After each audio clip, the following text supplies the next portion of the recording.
Mūsų nedidelė šalis pasirodė labai стипри. Скажите, а почему столько мало молодежи? Вся молодежь за границей. За границей, да.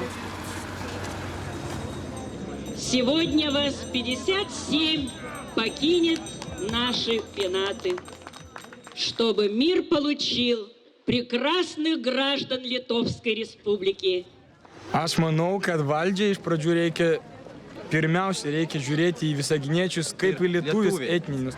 Man atrodo, Lietuvos bendruomenė per mažai žino apie Visaginą ir todėl kai kada gali spręsti apie mūsų miestą iš stereotipų ir gandų. Tuos stereotipus mes turėtume laužyti. Ir tai mes galime padaryti tik tai sužinodami daugiau vieni apie kitus. Kuo daugiau tautybių yra Lietuvoje, tuo turtingesnė Lietuva yra. Ir aš labai kviesčiau eiti būtent šiuo keliu, būtent tarpusavio supratimo ir pagarbos keliu.